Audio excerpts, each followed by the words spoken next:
एक बार की बात है, जब राजा दक्ष 60 वर्ष के हो चुके थे तो उन्होंने षष्ठी पूर्ति यज्ञ का आयोजन किया।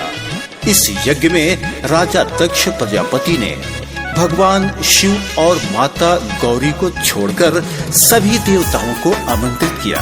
नैहर में यज्ञ होने की बात जब माता गौरी को पता चलती है तो भगवान शिव से क्या कहती हैं, आइए सुनते हैं यह मनोरम कथा मशहूर लोक गायक अजीत आनंद की आवाज में।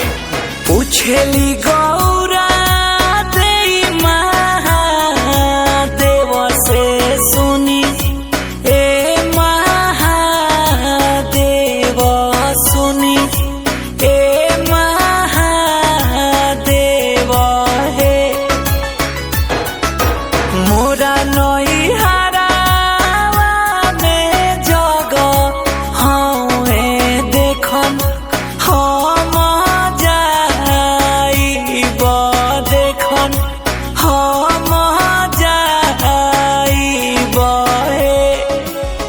माता गौरी अपने पति भगवान शिव से निमंत्रण नहीं मिलने के बावजूद भी नैहर जाने की जिद कर रही हैं। अब आगे सुनिए कि भगवान शिव ने माता गौरी से क्या कहा।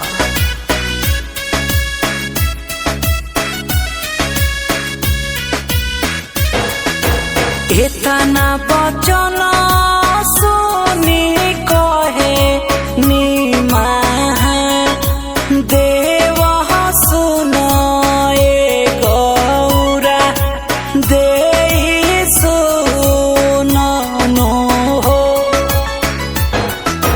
बिना रे बोलावल जानी नैहर जई हो आदर ना तोहार होई है आदर ना तोहार होई है हो। भगवान शिव ने माता गौरी को बहुत समझाया कि हे देवी, कितना भी अपना क्यों न हो, बिना निमंत्रण के उसके द्वार नहीं जाना चाहिए। मगर माता तो नैहर मोह में अपना सुध बुध खो चुकी हैं। अब आगे देखिए होता है क्या। शिव के वचनिया गौरा नहीं मनली नैहर अपना चली दिहली नैहर अपना चली दिहली हो। एक कोस गैली गौरा दुई कोस रीति सारी कोस रीति सारी कोस है।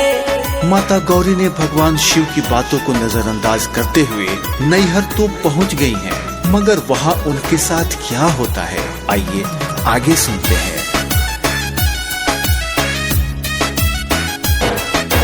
अचके में नैहरा पहुँचली गौरा देई पहुँचली गौरा देई पहुँचली नो हो।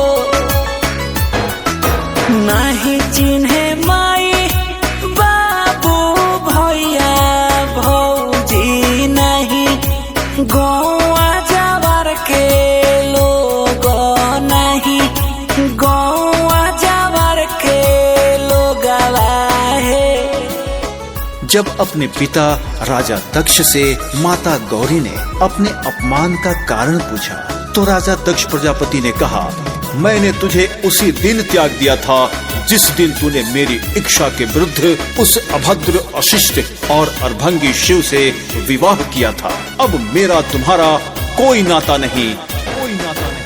एक में चिन्हाली सहोदर बहिना भेट कहाबार कोइली भेट कहाबार कोइली हो।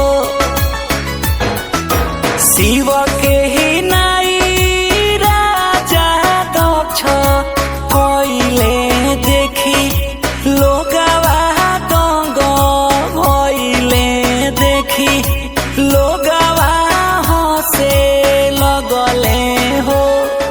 पिता के द्वारा खुद का किया गया अपमान तो माता गौरी सहन कर सकती थी, मगर अपने प्राणों से भी प्रिय उस देवों के देव महादेव का अपमान सहन नहीं कर सकी।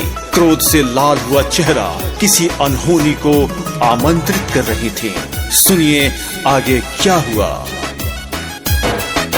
शिवया मनवा गौरा नहीं सहली अगनी कुंड में कूदी गईली अगनी कुंड में कूदी गईली हो। सुनते खबरिया शिवजी आग भइनी बसा चढ़न होइनी तांड वह महाचावे लगनी है। माता गौरी के प्राण त्यागने की सूचना पाकर भगवान शिव कैलाश पर्वत से राजा दक्ष के महल की ओर तांडव मचाते हुए चल पड़ते हैं। उनका रौद्र रूप देखकर देवी देवता गंधर्व धरती आकाश सभी थर्रा उठते हैं। आगे देखिए होता है क्या। क्रोध बस त्रिशूल शिवाजी चलाई दिहनी गर्दन दक्ष के उड़ाई दिहनी गर्दन दक्ष के उड़ाई दिहनी है। जरल शरीरिया सती के उठाई शिवजी जगत भर मन करे लगले सारा लोगवा डरे लगले हो। भगवान शिव